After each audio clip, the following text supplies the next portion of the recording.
$400. That's all it took to put two of the biggest names in women's basketball in the middle of a league-wide credibility crisis. Not a point-shaving scheme, not a secret backroom deal with a sportsbook, just a casual, on-camera conversation between Paige Bueckers and Angel Reese that the WNBA itself thought was funny enough to repost, until someone realized what they'd actually just done. And what happened after that deletion tells you more about the state of the WNBA than any game ever could. Because here's the thing, the $400 wasn't even the most damaging part. The most damaging part was the response, or more accurately, the near total absence of one. A statement was released, words were used, nothing was actually said. And now the league is sitting with a question it created entirely for itself. When the rules only apply sometimes, do they actually apply at all? This isn't a hit piece on Paige Bueckers. This isn't a hit piece on Angel Reese. Both of them are generational talents who have done more for the visibility of women's basketball than almost anyone in the last decade. But visibility cuts both ways, and what played out after that All-Star Weekend clip went viral is a case study in exactly how a league can take a minor incident and, through sheer organizational dysfunction, transform it into something that genuinely damages trust. Let's get into it. It started the way most things do now, casually, in front of a camera, with zero hesitation. All-Star Weekend. Paige Bueckers and Angel Reese, two players whose rivalry and friendship have become one of the most compelling storylines in the sport, are caught mid-conversation making a wager on an upcoming game between the Dream and the Wings. The terms are simple. If one team wins, Angel gets $400. If the other wins, Paige collects. The exchange is relaxed, almost throwaway. The kind of conversation you'd expect between two competitive friends who've known each other long enough to skip the formalities. And on its surface, watching it, your instinct is to smile, because that's what it looks like. Two stars being human, trash-talking, joking around, making the kind of small bet that feels like an extension of the competitive energy they bring to every single game. There's no secrecy to it. They're not whispering in a corner. They're not sliding someone an envelope after dark. It's right there, in front of the cameras, handled like just another piece of entertainment between two players who genuinely enjoy going at each other. Here's what's also important to say clearly, because it gets lost in the noise that followed. There is zero evidence in any of this that either player attempted to manipulate the game. No one is accusing Paige Bueckers of shaving points. No one is suggesting Angel Reese fed insider information to a sportsbook. Fixing a game and making a friendly wager are not the same thing, and overstating what the footage actually shows does nobody any favors. The clip is what it is. Two players, a casual bet, an amount of money that either of them could find in a jacket pocket without noticing. But that's also precisely where the problem starts, because in professional sports, the rules around gambling don't only exist to catch people who are actively corrupting outcomes. They exist to protect the league before the worst-case scenario has a chance to develop. And the moment active players start treating a bet on a league game like a punchline, something quietly starts to shift. Professional sports leagues don't draft gambling regulations because they assume every player is a criminal. They draft them because access creates risk, and the appearance of compromised competition spreads faster than the truth ever catches up. Active players sit in a position that no regular person placing a bet from their couch could ever occupy. They know about injuries before announcements are made. They know about lineup decisions hours before tip-off. They know how a teammate is feeling, physically, mentally, emotionally. They know things that betting markets would pay a significant amount of money to know. That's not an accusation, that's just the reality of what it means to be inside a professional sports organization. And that's why leagues draw what's called a bright line, not a sliding scale where context gets weighed every single time. A clear, fixed boundary that applies regardless of how innocent the intent was. Because intent is almost impossible to verify after the fact. A player who casually mentions a teammate's injury at dinner doesn't necessarily mean to move a betting line. A staff member who jokes about a game doesn't necessarily mean to compromise anything. But leagues can't build integrity policy around "they probably didn't mean it." They have to govern behavior, not just motivation. Now here's the part that should have made everyone stop. When the WNBA responded to the incident, the statement they released confirmed something significant.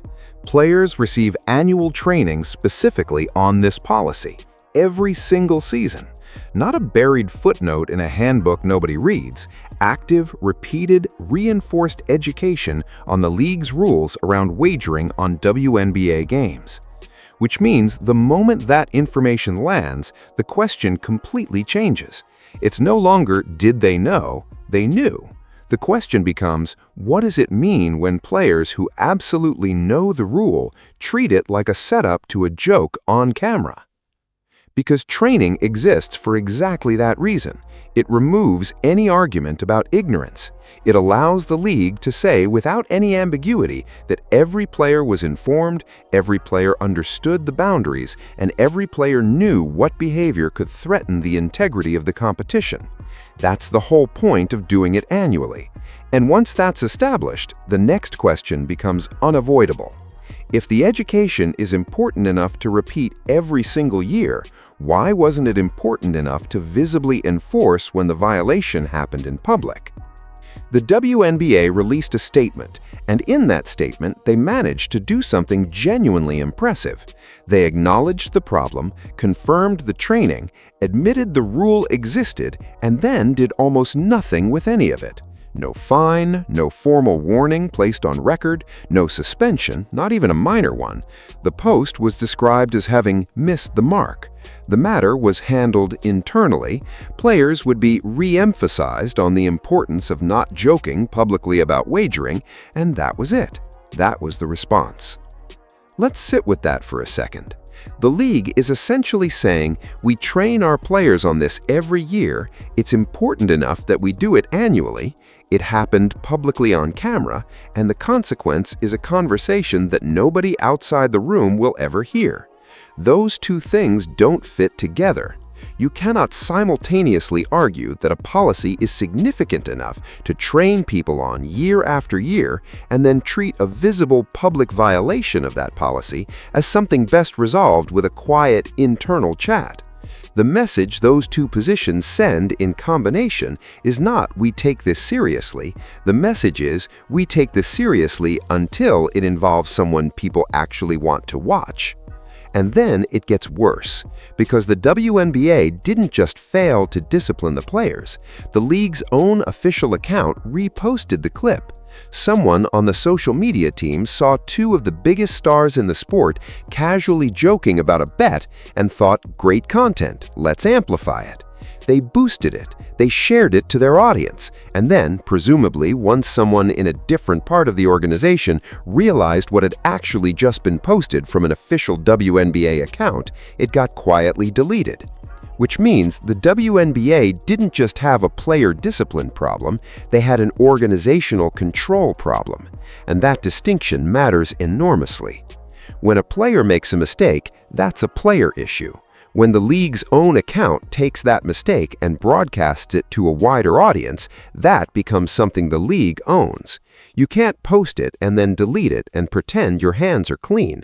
The moment that clip went up on an official WNBA account, the league became a participant in the incident, not just a regulator of it. And a genuine response would have acknowledged that. It would have explained how the post was approved, why nobody flagged it before it went live, and what internal changes would prevent the same thing from happening again. Instead, the public statement used language so carefully vague that it was impossible to tell who was actually being held accountable: the players, the social team, a manager, or all of them equally, which usually means none of them specifically. What you're looking at is the result of two completely different teams operating without any real coordination. Social media departments are built to move fast. They're rewarded for reach, for virality, for turning casual player moments into content that drives engagement and grows the audience. That's their job. Compliance departments work in an entirely different direction. They're thinking about precedent, about the collective bargaining agreement, about gambling regulations, about reputational exposure.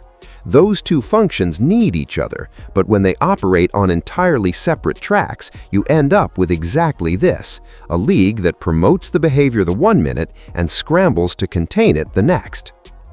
Here's where this story gets genuinely uncomfortable, because it requires the WNBA and every other major professional sports league to look in a mirror they'd probably rather avoid. During broadcasts, betting lines are displayed on screen. Sportsbooks sponsor leagues, teams, and individual broadcasts. Analysts discuss live odds, player props, and point spreads as naturally as they discuss statistics. Fans watching a game can pull out their phone and place a real money bet before the quarter ends. The integration between professional sports and the gambling industry is not subtle, it is total, it is financial, and it is growing. What that means is that the league is actively asking its audience to hold two ideas at the same time. First, wagering on sports is entertainment. It's normal. It's part of how you engage with the game you love. Second, the competition itself is completely untouched by any of that, and you can trust every single outcome you watch. Those two ideas can only coexist if the people inside the sport are held to standards that are stricter, not looser, than everybody else. Because the closer the gambling industry gets to professional sports financially, the more suspicious a reasonable fan becomes when something looks off. A player leaving the game with a vague injury, a late shot that misses in a way that feels unusual, an unexpected substitution that changes everything in the final minutes. None of those things are automatically suspicious, but they become suspicious faster in an environment where enforcement looks uneven. And that's the real cost here. Not the $400, not even the deleted post. The real cost is that every time a league appears to apply its gambling rules differently depending on who's involved, it makes the next unexpected moment on the court slightly harder to take at face value. Most suspicions that fans develop are wrong, but uneven enforcement is what feeds them. The league profits from a culture that celebrates wagering, and then it needs the players who make that product worth watching to be held to a different standard entirely. That's not unreasonable, but it requires the league to actually hold that line, loudly, consistently, and publicly, especially when the players involved are the ones everyone is watching most closely. There's a moment in the footage that's easy to miss but worth paying close attention to. After the Apple Pay comment, after the bet is established and the clip does what it does, Angel Reese transitions almost immediately into standard post-game analysis. She talks about how tough it was to hold Paige to 16 points. She credits the defense, mentions teammates by name, talks about the confidence the win gave her team going forward. It's completely normal basketball talk, professional, measured, exactly what you'd expect from a player who's been doing this long enough to know how these conversations go. And in one sense, that actually supports the argument that the bet was genuinely informal. It reads like a competitive joke between two people who know each other well, followed by regular game commentary. There's no tension in it, no sense that something significant just happened. Which sounds like it should reduce the concern, but it actually does the opposite, because the casualness of it is precisely what makes the normalization risk real. When players of this profile treat betting on a league game like a standard part of trash-talking competition, other players watch that. Younger players watch it. Players who are still figuring out where the professional lines are watch it. And when those same players see the joke get amplified by the official league account and then watch the response amount to a statement that basically says, "We talked about it," the impression that forms is not, "This is a serious rule." The impression that forms is that the rule is ceremonial, that it exists on paper, gets mentioned in annual training, and then gets quietly shelved the moment two popular stars are involved. That's not an accusation of bad intent on anyone's part, but normalization doesn't require intent, it only requires repetition. A small joke becomes acceptable, an acceptable joke becomes a pattern. A pattern becomes the assumption that this is just how things work. And once that assumption is embedded in locker rooms, in the minds of younger players, in the general culture around the sport, walking it back becomes significantly harder than it would have been to address it clearly the first time. None of this required the league to destroy 2 careers over a $400 wager. That argument, that any criticism of the response amounts to calling for harsh punishment, is a false choice, and it's worth naming it directly. There is an enormous amount of space between no visible consequence whatsoever and multi-game suspension for a friendly bet. That space is where actual leadership lives. A proportionate response was available, a formal policy violation placed on record, a modest fine that reflects the scale of the incident rather than treating it like match fixing, a required additional training session documented and confirmed, some form of public acknowledgement that an action was taken even without revealing all private details. Any one of those responses, or a combination of them, would have accomplished several things at once. It would have given the players a clear signal about where the line is. It would have given younger players the same signal. It would have demonstrated that the annual training the league is so proud of actually connects to something real when it's violated. And it would have protected the players themselves by establishing a clear framework instead of leaving them in the ambiguous position of having done something the league simultaneously acknowledged and declined to address. Instead, what exists now is a split narrative with no resolution. On one side, you have people who argue that any punishment would have been wildly excessive. The bet was small, the intent was innocent, the exchange was lighthearted, and treating it like a corruption scandal would be absurd. On the other side, you have people pointing out that the league promoted the video, the players were trained on the policy, and the lack of any visible outcome suggests that the rules bend for stars. And the frustrating reality is that both sides have a point. The first group is right that harsh punishment would have been disproportionate. The second group is right that no visible consequence is also a problem. Leadership is supposed to find the answer that sits between those two positions. In this case, it didn't. What that leaves behind is a precedent, and precedents in professional sports governance compound over time. If the floor-level violation, an informal public bet between 2 players, results in nothing observable, then the league has quietly established that the first step on the ladder doesn't exist, which makes every subsequent step harder to justify. If something more serious happens down the line, involving different players, those players will have every reason to ask why their situation is being treated differently from the one that got handled behind closed doors with no public outcome. Precedent doesn't require identical cases. It requires the league to be able to explain how one decision relates to another. Right now, that explanation doesn't exist. Step back from the specific players, the specific amount, the specific game. What this incident actually reveals is a stress test of the WNBA's institutional maturity at a moment when that maturity genuinely matters. The league is not in a static position. It is actively growing. It is negotiating serious broadcast deals. It is working to build a national brand that can compete for attention in an incredibly crowded sports landscape. It is trying to convince sponsors, networks, and a broader audience that its product is managed to the standards of a major professional league. All of that work requires credibility, and credibility in professional sports is not just about what happens on the court. It's about how the league governs itself when things go sideways. Fans are not passive observers of this stuff. They pay attention to how fast a league clarifies a controversial decision. They notice whether discipline is applied consistently or whether it seems to depend on who's involved. They pick up on official statements that seem designed more to end a news cycle than to actually address the issue at the center of it. And they compare leagues, not just the WNBA against its own history, but the WNBA against every other major sports league competing for their time, their money, and their loyalty. Governance is part of that comparison. It always has been. There's something else worth considering here. Paige Bueckers and Reese are 2 of the most important figures the WNBA has right now. Their rivalry, their chemistry, their individual brilliance, their very public back and forth, all of it has generated more sustained conversation about women's basketball than almost anything in recent memory.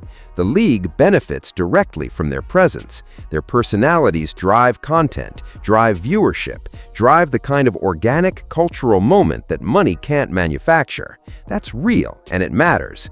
But that benefit cannot come with a hidden asterisk that says the rules apply differently to the players who generate the most attention. That's not protection, that's the beginning of a much larger problem. The goal was never to strip personality from the sport. Authenticity is what fans actually connect with. Real moments, real relationships, real competitive energy between players who genuinely push each other. Nobody wants to watch a league full of athletes who've been coached into bland, corporate non-answers for every question. But authenticity has to stop at a specific line. And one of the clearest, most defensible places to draw that line in any professional sport at any level is wagering on the games those players are actively competing in. That's not an unreasonable ask. It's not robotic. It's the minimum requirement for the product to mean something. What this moment needed, and what it still needs even now, is clarity. Not punishment for its own sake, not a public example made of two players who made a casual mistake in front of a camera. Just clarity, a clear statement of what happened, what the rule is, what the consequence was, and why. Something that lets players know exactly where they stand, lets fans know the league takes its own policies seriously, and lets the outside world see that the WNBA handles its business like the major professional league it's trying to become. Because here's the thing about integrity in professional sports. You don't build it during the easy moments. You build it during exactly these, when two beloved stars are involved, when the incident feels minor, when taking action is slightly uncomfortable, and when doing nothing is the easier path. The leagues that chose nothing in those moments didn't regret it immediately. They regretted it later when something bigger came along and they had no foundation to stand on. $400, a deleted post, a statement full of words that said nothing, and a league that had every tool it needed to handle this well and chose the option that left everyone guessing. That's the story here, and whether or not the WNBA chooses to learn from it will say everything about what kind of league it actually wants to be.